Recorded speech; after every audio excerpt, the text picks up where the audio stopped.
Bismillahirrahmanirrahim. I am Dr. Tousif Hassan, working as Specialist Registrar, Plastic Surgery in Mufti Mahmood Teaching Hospital.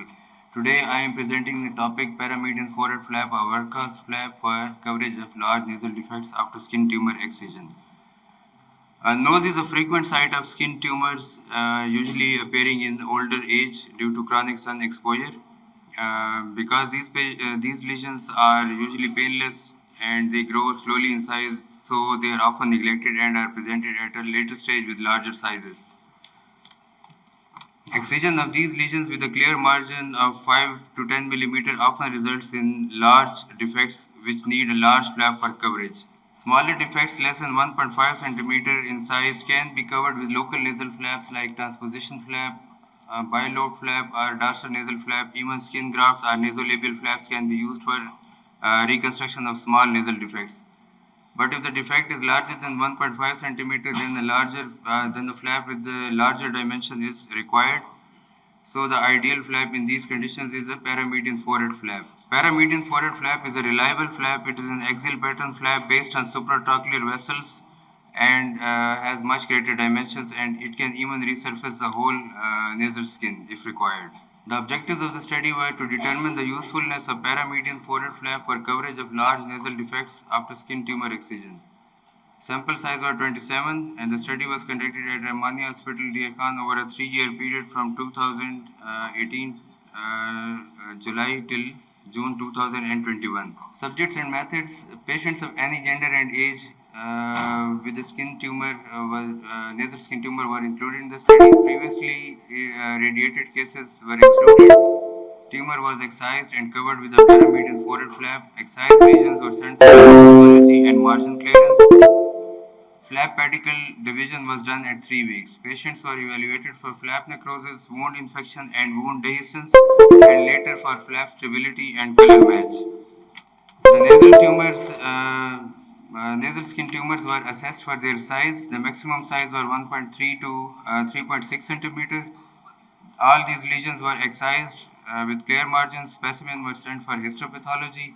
All the returned biopsy reports showed the complete tumor clearance with negative margin. Effort for post-operative chemo or radiotherapy. The final nasal defect was assessed for its size and it was 1.8 centimeter to 4.6 centimeter in greatest dimension.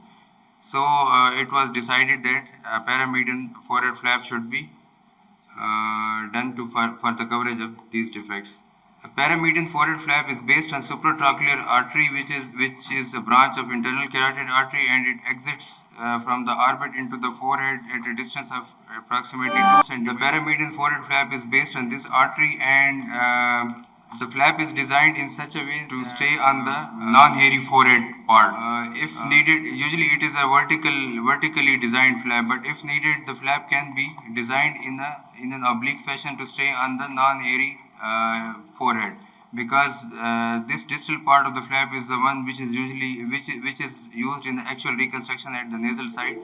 So the lesion is excised. The flap is raised in a distal to proximal fashion. Distally, the flap is raised in a subcutaneous plane to avoid the bulk of the tissue. In the mid part of the forehead, the flap is raised in a submuscular fashion, raising the frontalis muscle along with it, and towards the base of the pedicle, plane of the dissection deepens to subperiosteal plane to include the supratrochlear vessel along with it. Narrow to about 2 centimeters so as to allow easy rotation into the nasal defect. The flap is rotated and sutured into place. 3 weeks is given.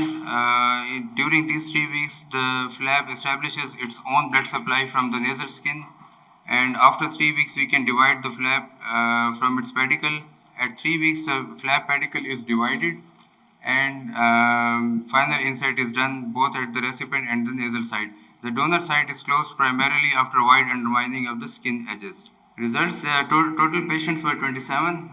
Males were 16, females were 11 patients. The mean age was 62 years, so confirming that it is the skin tumors usually appear in older patients due to chronic sun exposure. Tumor size was 1.3 to 3.6 centimeter. Final nasal defect was 1.8 to 4.6 centimeter. The types of tumor on histopathology: basal cell carcinoma was the predominant type, 19, followed by squamous cell carcinoma 7, and basal squamous carcinoma 1, showing that basal cell carcinoma is the most common tumor in the nasal area. There was no flap necrosis, there was no wound infection. There were 2 cases where there was partial dehiscence of the donor side, like in this case, which ultimately healed with secondary intention with no intervention. Further intervention was required. Flap stability was excellent at 6 months follow-up, and color match was also excellent at 6 months follow-up. Conclusion: paramedian forehead flap is a robust and reliable flap. Color, skin thickness, and sebaceous gland activity closely resembles that of the nasal skin. Whole of the central forehead can be harvested with this flap, allowing for coverage of large nasal defects. Even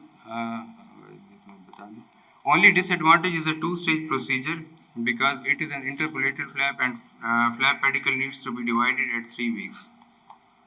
Donor site closure results in a vertical or oblique scar in the central forehead, but it is not always conspicuous and is very acceptable to both patients and surgeons alike. So conclusion is all these attributes make the paramedian forehead flap as an ideal gold standard or workhorse flap for coverage of large and complex nasal defects after skin tumor excision or after any pathology or etiology. Thank you.